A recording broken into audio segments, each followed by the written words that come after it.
Nagkukumahog ng lumikas at nag-imbak ng pagkain at iba pang supplies ang maraming taga-Eastern Visayas. Ngayong araw, kakaunti na lang ang negosyong nagbukas. Makibalita tayo kay Jennifer Muñasa. Aabot hanggang sa gilid ng kalsada ang pila ng mga residenteng bumili ng kerosene sa isang gasolinahan sa Ormoc City, Leyte kahapon.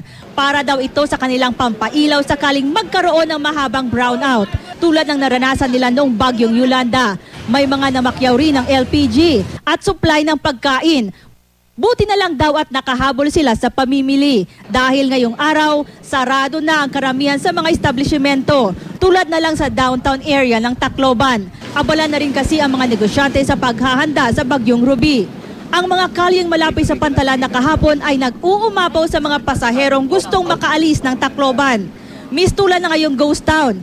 Ang mga residente kasi kung hindi man nakabiyahe kahapon, nasa mga evacuation centers na. Ayon kay Mayor Alfred Romualdez, halos kumpleto na ang pagpapalikas sa mga nakatira sa coastal areas. May ilan pa ngang naubusan ng espasyo sa evacuation center sa Anibong District. Kasi ikaw hindi ka nakapasok sa eskwelahan, bakit? Kasi puno na.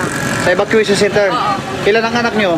5 po. May ilan namang sinubukang lumikas sa isang pribadong eskwelahan kahapon pero hindi pinapasok. Paano ngayon? Umuulan eh.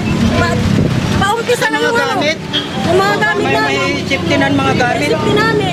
Ngayong araw lang binuksan ang naturang paaralan para sa evacuees. Nakiusap din ang barangay captain sa isang kapilya para patuloyin ang mga residenteng walang mapuntahan.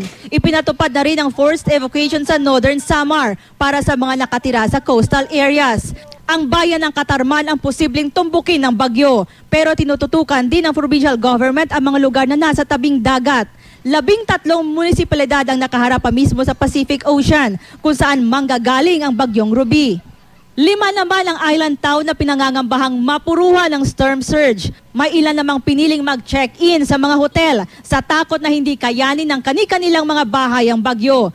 Payo naman ng lokal na pamahalaan sa mga residente, huwag nang lumabas sa mga tirahan kung matibay naman ang mga ito. Nagsimula na kasing kumulimlim ang langit sa probinsya at pabugso-bugso na ang pag-ulan.